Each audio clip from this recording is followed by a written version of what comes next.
टेकडीवरती चहा प्यायला बसलेला असतो तेव्हा तिथे एक मुलगी चहा बनवून विकत असते। त्यामुळे प्रेक्षकांनो राकेशची वाईट नजर त्या मुलीवरती सुद्धा जाते। तो त्या मुलीकडे बघतो आणि म्हणत असतो की चहा तर आता प्यावाच लागेल आणि तो वाईट नजरेने तिच्याकडे बघतच मुद्दामून फोनवरती बोलत जातो आणि फोनवरती तो इंग्लिशमध्ये बोलत असतो त्या मुलीला इम्प्रेस करण्यासाठी। आणि तेव्हा प्रेक्षकांनो त्या मुलीचं त्याच्याकडे काही लक्ष नव्हतं, ती आपल्या कामामध्येच बिझी असते। तेव्हा राकेश म्हणत असतो जरा एक कटिंग देता का? तेव्हा ती मुलगी म्हणते हो देते ना, आणि ती चहा आता इथे छोट्या ग्लासमध्ये ओतून त्याला द्यायला जाते। तेव्हा प्रेक्षकांनो राकेश तिच्या हातातून जेव्हा चहाचा तो कप तो छोटा ग्लास घेत असतो तेव्हा मुद्दामूनच तिच्या हाताला तो इथे टच करण्याचा प्रयत्न करत असतो। तिच्या हाताला असं पकडून तो ग्लास तिच्या हातातून घेतो आणि त्यानंतरला चहाचा घोट प्यायल्यानंतर म्हणत असतो की अरे वा किती छान चहा बनवलाय तो तुम्ही। या चहामध्ये इतका गोडवा आहे ना की काय सांगू तुम्हाला। या चहामध्ये जर तुम्ही साखर नसती टाकली तरी सुद्धा तुमच्या हाताने या चहाचा गोडवा असाच वाढला असता। अजून एक गोष्ट तुम्हाला सांगू का, म्हणजे तुम्हाला कोणी सांगितले का आतापर्यंत की तुमची स्माईल खूपच जास्त छान आहे असं तुम्हाला कोणी सांगितले? तेव्हा ती चहावाली मुलगी म्हणत असते की आता ग्राहक म्हटल्यानंतर त्यांच्याजवळ हसूनच बोलावं लागतं ना, म्हणून हसून बोलत असते। तेव्हा इथे आता राकेश म्हणतो हो अगदी बरोबर, ग्राहकांजवळ हसूनच बोललं पाहिजे नाही का। तेव्हा इथे राकेश म्हणतो की मला एक टोस्ट देता का खायला, एक टोस्ट हवाय। तेव्हा इथे ती मुलगी म्हणते हो देते ना, आणि एक टोस्ट काढून ती त्याच्या हातामध्ये देते। तेव्हा तो तिच्या हातातून टोस्ट घेताना सुद्धा तिच्या हाताला टच करूनच घेत असतो आणि म्हणत असतो की कडक आहे, टोस्ट खूपच जास्त कडक आहे। आणि ती मुलगी आता पूर्णपणे नाराज होते जेव्हा तो तिच्या बरोबर इथे आता विचित्र वागतो, मिसबिहेव करतो, तिच्या हाताला टच करणं असू दे नाहीतर वाईट नजरेने बघणं, हे त्या मुलीला अजिबात आवडत नाही, कारण ती मुलगी पूर्णपणे उदास होऊन जाते त्याच्या या वागण्याने। त्यानंतर प्रेक्षकांनो इथे आता दादाचे गुंड आलेले असतात। राकेशचा फोटो तो चहावाल्या मुलीला दाखवून विचारतात की हा माणूस इथे आला होता का? तेव्हा ती मुलगी आता गप्पच बसते। त्यानंतर प्रेक्षकांनो इथे आता आजी शांतपणे बसलेले असतात। वल्लरी तिथे येते। वल्लरी म्हणते आई अहो काय झालं, तुम्ही तुमच्या गोळ्या वगैरे व्यवस्थित घेतल्यात ना, तुम्ही पोटभर खाल्लात ना? हे बघा आई काहीही झालं कितीही टेन्शन आलं ना तरी सुद्धा खाण्यापिण्याकडे दुर्लक्ष करायचं नाही, आणि महत्त्वाची गोष्ट म्हणजे गोळ्या औषधं चुकवायच्या नाही, त्या वेळेवरच घ्यायच्या, समजतंय ना आई तुम्हाला? तेव्हा इथे आता आजी म्हणत असतात अगं वल्लरी काय करू मी, मला माझ्या नातवाची खूपच जास्त काळजी वाटते ग। जेव्हापासून ती ईश्वरी या घरामध्ये आली आहे ना तेव्हापासून मला माझ्या चिंटूची खूपच जास्त काळजी वाटते। तेव्हा वल्लरी म्हणते आई मी समजू शकते, अहो तुमचा किती जीव आहे अर्णववरती, आणि गुरुजींनी भाकीत केल्याप्रमाणे जर खरोखर त्या ईश्वरीमुळे आपल्या घरावरती किंवा अर्णववरती काही संकट आलं तर तुम्हाला त्रास होणं साहजिकच आहे ना आई, फक्त तुम्हाला कणखर राहावं लागणार आहे। तेव्हा इथे आजी म्हणतात अगं कशी कणखर राहू, मी इथे माझी जेव्हा सात्विका गेली ना तेव्हा मनातल्या मनात तिला मी एक वचन दिलं होतं की तुझी मुलं 2 मागे आहेत म्हणून तुला खूपच जास्त काळजी वाटत असेल त्यांची, पण बाळा काळजी करू नको, तुमच्या मुलांना मी काही कमी पडू देणार नाही, अगदी काहीही त्यांना कमी पडणार नाही असं इथे आजी आता वल्लरीला सांगत असते। पण आता इथे अर्णवने लग्न केलंय तेव्हापासून जीवाला घोर लागलाय नुसता। त्यानंतर प्रेक्षकांनो इकडे आता मामा जोक करत असतात। इथे जोक्स क्रॅक करत असताना अंजली आणि ईश्वरी दोघेही हसत असतात। तेव्हा ईश्वरी म्हणत असते मामा पण खरंच तुम्ही खूप हसवता मला, हसून हसून पोटात दुखायला लागलं। तेव्हा मामा म्हणतात हो ना, चला आजची सकाळ सार्थकी लागली। त्यानंतर प्रेक्षकांनो तिथे लावण्य आता धावत पळत येते। लावण्य म्हणत असते ए यार अरे तुला माहितीये का आपल्या कंपनीचा माल घेऊन येणारा ट्रक अरे हा दरीमध्ये कोसळला। तेव्हा अर्णव म्हणतो काय आपला ट्रक दरीमध्ये कोसळला? तेव्हा लावण्य म्हणते हो ना, अरे खूप नुकसान झाले आपले यार। तेवढ्यातच प्रेक्षकांनो इथे आता सगळेजण आश्चर्यचकित होतात। ईश्वरीला तर खूप मोठा धक्का बसतो, कारण ती आता घाबरते। घरामध्ये कुणावरतीही संकट आलं तरी सुद्धा ब्लेम ईश्वरीला केलं जातं, म्हणजे ही मुलगी या घरामध्ये आली तेव्हापासून हे सगळं घडतंय असं सगळेजण बोलतात। तेव्हा ईश्वरी आता घाबरते। त्यानंतर प्रेक्षकांनो इथे नमू म्हणत असते की आई अगं जेव्हापासून इशूचं लग्न झाले क्लाउड किचनकडे आपण लक्षच दिलं नाही। तेव्हा सुप्रिया म्हणते हो ना, म्हणून तर आलोय ना आपण, आता कामाला सुरुवात करायला नको का? बाबांचा खर्च आहे, त्यांच्या औषध गोळ्यांचा खर्च आहे, हे सगळं आपल्यालाच बघायचं आहे ना आता, तेव्हा आपण आता काम सुरू करूया। थोडं थोडं काम केलं तरी सुद्धा आपला घर खर्च तर निघेल, बरोबर ना? तेव्हा इथे नमू म्हणते हो आई अगदी बरोबर, आपण आपल्या आता क्लाउड किचनकडे लक्ष दिलं पाहिजे। त्यानंतर प्रेक्षकांनो इथे आता सुप्रिया आणि नमू जात असताना त्या ठिकाणी राकेश आलेला असतो। राकेशला बघितल्यानंतर इथे आता नमू म्हणत असते आई अगं राकेशजी। तेव्हा इथे सुप्रिया म्हणते राकेशजी। तेव्हा राकेश त्यांच्याकडे बघतो तर इथे राकेशची अवस्था बघून सुप्रिया म्हणत असते अहो राकेशजी आहात कुठे तुम्ही? तेव्हा नमू म्हणते अहो तुमच्या घराला कुलूप आहे कितीतरी दिवस, तुम्ही आलातच नाही का? तेव्हा राकेश म्हणतो आता त्या घरामध्ये येऊन मी काय करू ज्या घरामध्ये ईश्वरीजी माझी बायको म्हणून येणार होत्या। त्यानंतर प्रेक्षकांनो इथे आता लावण्य म्हणत असते की आपलं खूप नुकसान झालेलं आहे। तेव्हा त्या ठिकाणी आकाश येतो।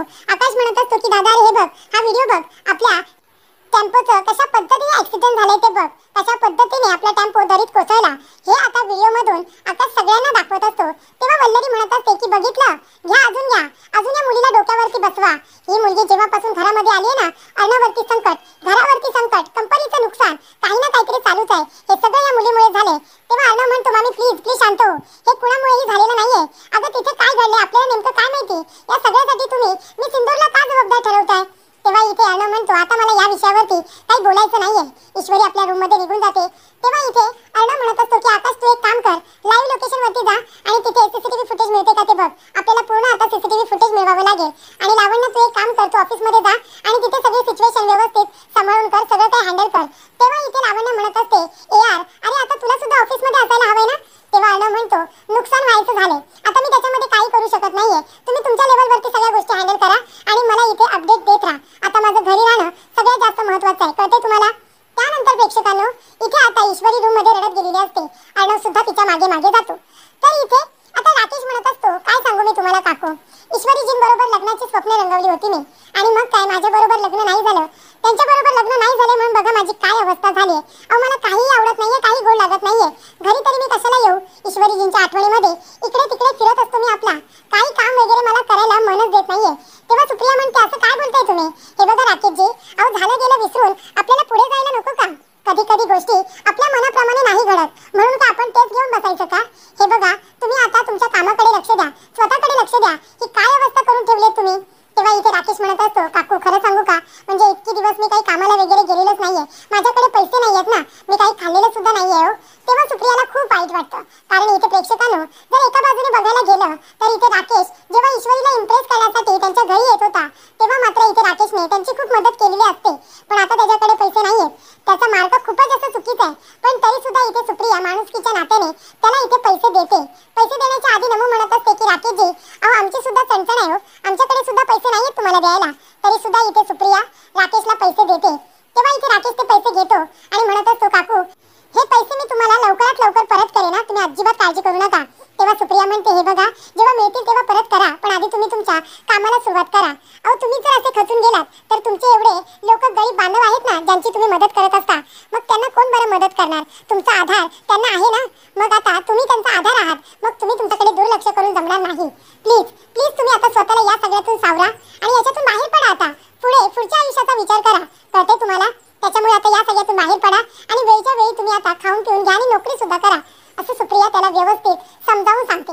त्यानंतर प्रेक्षकांनो ईश्वरीला वाईट वाटतं, आता प्रत्येक गोष्टीचा ब्लेम तिच्यावरतीच येत असतो. ज्या पद्धतीने ईश्वरी अर्णववरती सगळे आरोप करत असते तिच्या मनाचे, तसंच आता काहीसं तिच्या बरोबर सुद्धा घडतंय. म्हणजे इथे तिची काही चूक नसताना तिला सुद्धा ऐकून घ्यावं लागत असतं. त्यानंतर प्रेक्षकांनो इथे आता अर्णव येतो आणि म्हणतो की मिसिंदर प्लीज शांत हो. हे बघे जे काही झालं, मामी जे काही बोलली तू प्लीज मनाला लावून घेऊ नकोस. अगं अपघात झालाय तो तुझ्यामुळे झालेला नाहीये, या सगळ्यात तुझी काय चूक आहे. तेव्हा इथे ईश्वरी गप्पच असते. अर्णव म्हणत असतो मिसिंदर प्लीज मला निदान काय बोलायचं आहे ते तरी ऐकून घे ना. तेव्हा ईश्वरी म्हणते नाही ऐकून घ्यायचं मला कुणाशी काही बोलायचंच नाहीये.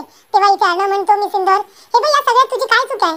आणि हे बघ जरी पण तुझी चूक आहे, तुला असंच वाटतं का की हा जो काही अपघात होतोय, जे काही माझ्या बरोबर घडतंय हे सगळं तुझ्यामुळे घडतंय, असं वाटतं का तुला.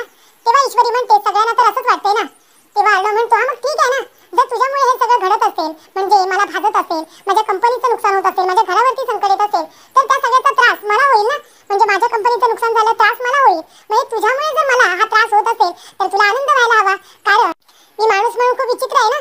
तुझ्या आयुष्यातला खूप मोठा विलन आहे मी, मग मला त्रासात बघून खरं तर तुला आनंदच व्हायला हवा. मग तू रडतेस कशाला रडतेस तू. तेव्हा ईश्वरी म्हणते अच्छा म्हणजे तुम्हाला त्रास झालेला बघून मला आनंद होणार आहे असं वाटतं का तुम्हाला. इतकी क्रूर वाटते की काय मी तुम्हाला. तेव्हा अर्णव म्हणतो मग काय होते तुला. इथे तुला इतकी माझी काळजी वाटते, मग माझ्या बरोबर इतकी भांडतेस कशाला. सारखं माझ्या बरोबर वाद घालत असतेस, भांडत असतेस आणि एका बाजूला तर तुला माझी काळजी सुद्धा वाटते हो ना. म्हणजे नक्की तुला काय म्हणायचं मिसिंदर. तेव्हा इथे ईश्वरी म्हणत असते तुम्ही गप्प बसा, मला तुमच्याशी आता वाद घालायचा नाहीये. तेव्हा अर्णव म्हणतो मग तुला का वाईट वाटते ते सांग ना. मला जर त्रास होतोय, माझं नुकसान होतोय, तर त्याचा त्रास तुला का होतोय काय सांगशील का. त्यानंतर प्रेक्षकांनो इथे सुप्रिया आणि नमो दोघे जणी आता क्लाउड किचन मध्ये बऱ्याच दिवसांनी आलेले असतात. तेव्हा जी काही धूळ मिट्टी साचलेली असते सगळं काही बाजूला करत असतात, क्लिनिंग करून घेत असतात. तेव्हा प्रेक्षकांनो इथे आता नमो म्हणत असते की आई तू ज्या पद्धतीने इथे राकेशजींना पैसे दिलेस ना, मला ही गोष्ट अजिबात आवडलेली नाहीये. तेव्हा सुप्रिया म्हणते इशू अगं असं काय करतेस, त्यांनी काही खाल्लं पिलं नव्हतं ग, त्यांच्याकडे पैसे नव्हते म्हणूनच त्यांनी माझ्याकडे पैसे मागितले ना. तेव्हा इथे नमो म्हणते पण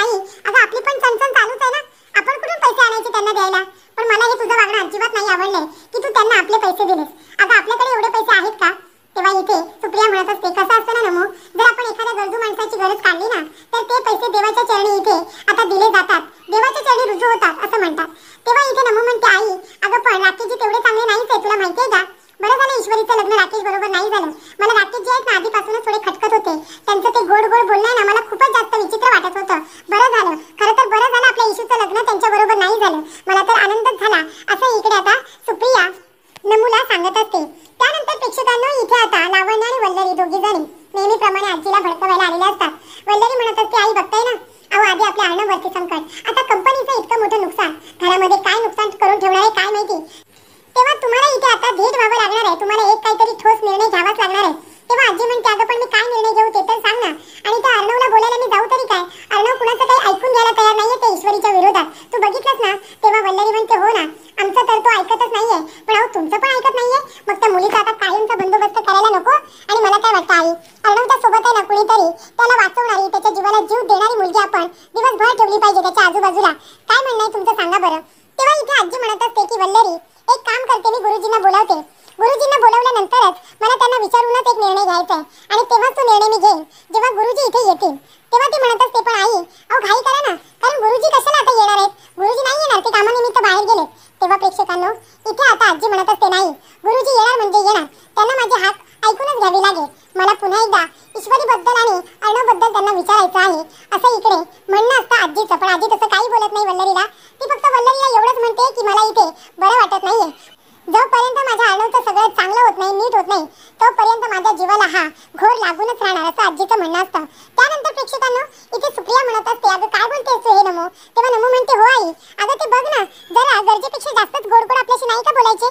आणि त्यांचा हा स्वभाव आहे ना मला स्टार्टिंग पासून माझ्या मनामध्ये खूपच होता. पण तू आणि बाबांनी इशूच्या लग्नाचा निर्णय घेतला तेव्हा कुठेतरी मी त्यांना समजून घेण्याचा प्रयत्न करत होते, नाहीतर त्यांचं वागणं खूपच जास्त विचित्र होतं असं इथे नमोचं म्हणणं असतं. उलट मला तर आनंद झालाय की इथे इशूचं लग्न बरं झालं अर्णव सरांबरोबर झालं, तर राकेशजी बरोबर झालं असतं ना तर काय झालं असतं काय माहिती. त्यानंतर प्रेक्षकांनो इथे आता सुप्रिया म्हणत असते, नमो अगं तू बोलतेस ते जर खरं असेल ना तर आपली इशू वाचली त्यांच्या तावडीतून असं म्हणायचं नाही का. बरं झालं आपली इशू आणि त्यांचं दोघांचं लग्न नाही झालं ते.